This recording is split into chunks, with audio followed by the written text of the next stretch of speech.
Comme la majorité des gens, j'imagine que tu as déjà consommé de la pornographie, que tu as déjà regardé des vidéos porno. Si tu fais partie de ceux qui en consomment très régulièrement, est-ce que tu sais que cela peut réellement influencer ta vie sexuelle réelle? Parce que je pars du principe, quand je dis réel, c'est la réalité, alors que la pornographie, c'est virtuel, d'accord? On va dire du sexe virtuel. Eh bien, le sexe virtuel que tu regardes a un impact sur le sexe réel que tu pratiques. Dis-moi oui en commentaire si tu savais que c'était le cas. Alors maintenant que tu sais que c'est le cas, est-ce que tu sais que cela peut avoir un impact négatif particulièrement? J'ai déjà fait une vidéo sur les points positifs qu'il pourrait avoir à regarder des films porno, mais là, le point négatif auquel peu de personnes ne pensent. J'aimerais vraiment qu'on en parle ensemble, parce que beaucoup de personnes sont concernées et c'est tellement subconscient que vous vous en rendez pas compte. Pendant qu'on le consomme, on s'en rend pas compte. C'est après, et là, quand je vais vous expliquer au fur et à mesure de quoi il s'agit, vous allez vous dire « Oh, ah ouais, ok, c'est pour ça qu'il m'est arrivé ça la dernière fois que j'ai fait l'amour et je comprenais pas, nanana. » Donc je te conseille de regarder la vidéo jusqu'au bout.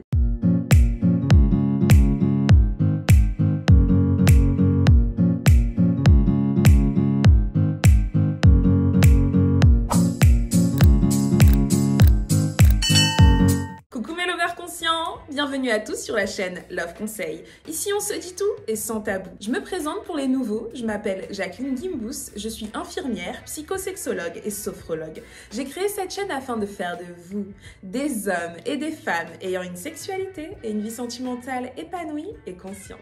Alors je vais te donner 3 points que ton subconscient fait et tu ne t'en rends pas compte lorsque tu regardes des vidéos porno. Alors 1, le problème c'est l'habituation. Le fait que tu habitues ton cerveau à voir certaines scènes, certaines choses qui ne sont pas forcément applicables dans la réalité. Je te donne un exemple. Soyons sincères. En général, quand tu vas sur un site pornographique, tu choisis une catégorie. La catégorie qui te plaît, c'est souvent l'un de tes fantasmes. Soit quelque chose que tu as déjà pratiqué, soit quelque chose que tu rêverais de pratiquer ou de faire ou de voir avec, je sais pas, un certain type de femme. Tu veux des femmes exotiques. Toi, si t'es une femme, tu veux un plus gros, un plus petit pénis ou des Asiatiques, des Africains, des Européens. Il y a tellement de choix et de catégories. Il y a ceux qui veulent des trisomes, des orgies. Il y a ceux qui veulent voir des lesbiennes. Souvent, les hommes aiment regarder les lesbiennes faire l'amour et les femmes l'inverse. Donc, tout ça pour vous dire que à force de regarder ça au quotidien ou le plus fréquemment possible, ton cerveau s'habitue à ça, s'habitue au fait que c'est ce qui t'excite, c'est ce que tu aimes. Et donc, dans la vraie vie, lorsque tu fais l'amour avec ta partenaire et tu vois qu'en fait, ce n'est qu'un être humain normal, fait de qualités, de défauts physiques.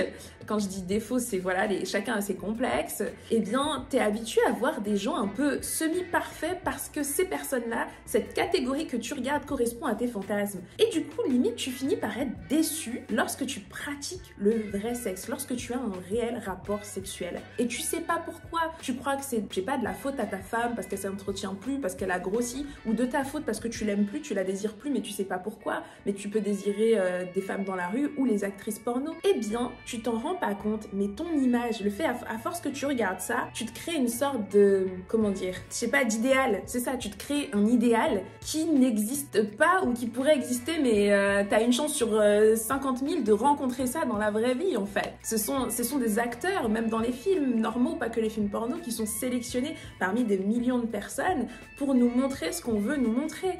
On est tous, entre guillemets, influencés par ce qu'on voit dans la société. Si on nous montre tous les jours que les femmes blondes aux yeux bleus sont les plus belles dans les films, bah tu vas avoir du mal à trouver une noire ou une asiatique ou une arabe aussi belle que cette blonde aux yeux bleus. T'auras l'impression qu'elle l'est, mais pas autant, parce que blonde aux yeux bleus c'est le jackpot, parce que depuis que t'es petit, dans les dessins animés de princesses, dans les Disney, dans tout, et ensuite quand tu grandis dans les films, même dans les romans que tu lis, ce qu'on te décrit comme étant la beauté, c'est le cliché, c'est vraiment un cliché, hein, vraiment là je suis dans les clichés, de la blonde aux yeux bleus. Donc trouver les autres femmes belles, souvent il te faut une certaine maturité en tant qu'homme. Là je parle des hommes, mais tout ce que je dis est valable pour les femmes aussi, hein. Le blond aux yeux bleus c'est pareil, hein. Ou alors il va avoir la mode Zac Efron, la mode Brad Pitt, la mode... Il y a toujours un effet de mode sociétal qui devient l'image et tout le monde essaie d'y correspondre, surtout quand on est adolescent. Et quand on n'y arrive pas ou qu'on sait qu'on n'y arrivera jamais par rapport à nos formes, notre couleur de peau, on finit par être frustré et complexé complexé,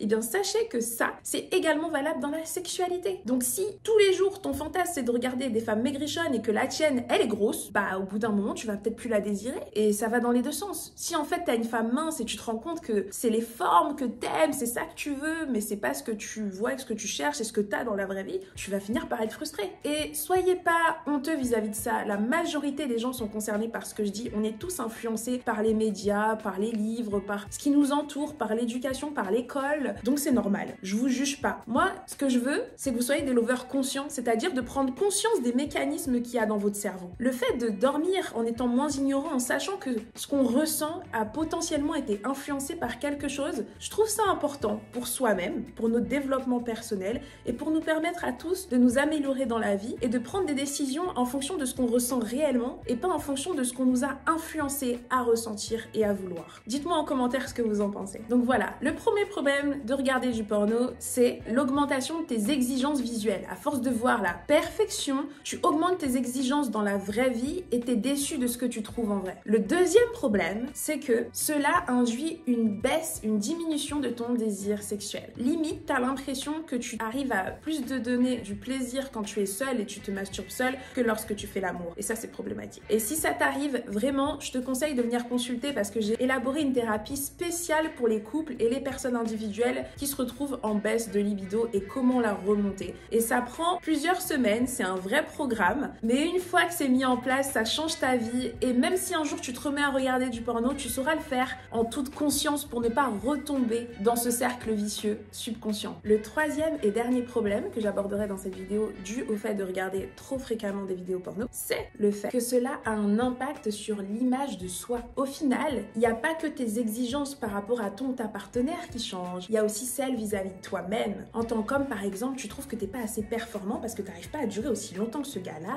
tu te rends compte que toi, tu n'arrives pas à faire autant de positions stylées, à faire jouir ta femme, ta partenaire, ton ou ta d'ailleurs, de la même manière. Donc du coup, tu te sens un peu nul, quoi. Et tu baisses en estime de toi à force de regarder les autres qui ont l'air si performants, si parfaits, si doués au lit. Et toi aussi, tu veux être un as, tu veux jouir et faire jouir, tu veux être un lover conscient. Ça aide pas de regarder ça très fréquemment parce que tu baisses ta confiance en toi et t'oublies que le sexe, c'est pas une question de performance, mais une question de plaisir conscient. Je vais pas vous réexpliquer ce que c'est, hein. J'ai fait tellement de vidéos sur le sujet et la chaîne s'appelle comme ça. Donc, allez regarder les vidéos précédentes.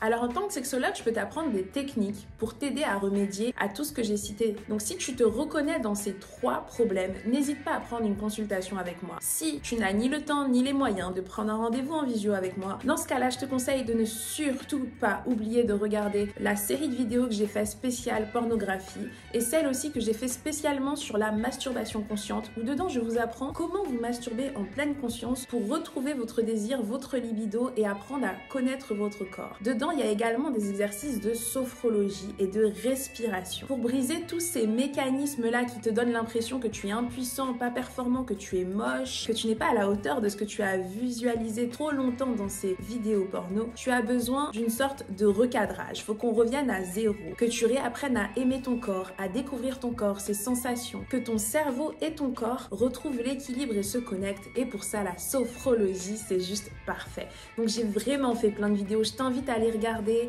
Je vais les mettre là. J'ai des playlists qui font que tu as juste à toutes les regarder d'un coup. Et après ça, si ta vie sexuelle ne s'améliore pas, appelle-moi. Appelle-moi pour oser m'expliquer ce que tu as vraiment fait pour que... Promis, limite, je te donne une consultation gratuite si tu as essayé tout ce que j'ai dit dans mes vidéos et que ça n'a pas fonctionné. Ouais, je suis tellement sûre de ce que je vous dis que si tu arrives à me contredire, tu mérites qu'on se parle au téléphone. Bref. Comme d'habitude, j'espère que cette vidéo vous aura été utile. Si c'est le cas, n'hésitez pas à mettre un j'aime pour qu'elle remonte dans l'algorithme de YouTube et soit visible par un plus grand nombre de personnes. Surtout, ne soyez pas radins, vous savez que vos amis sont concernés. On sait tous qu'on en regarde tous, donc partagez cette vidéo au maximum. Aidez-moi à augmenter la communauté des lovers conscients. Je compte sur vous les amis. Et surtout, même si je devrais pas avoir à le répéter, car je pars du principe que vous êtes déjà abonnés, j'espère que vous avez déjà activé la cloche de notification pour être au courant de mes prochaines vidéos. Car si c'est pas le cas, c'est grave. À bientôt mes lovers conscients.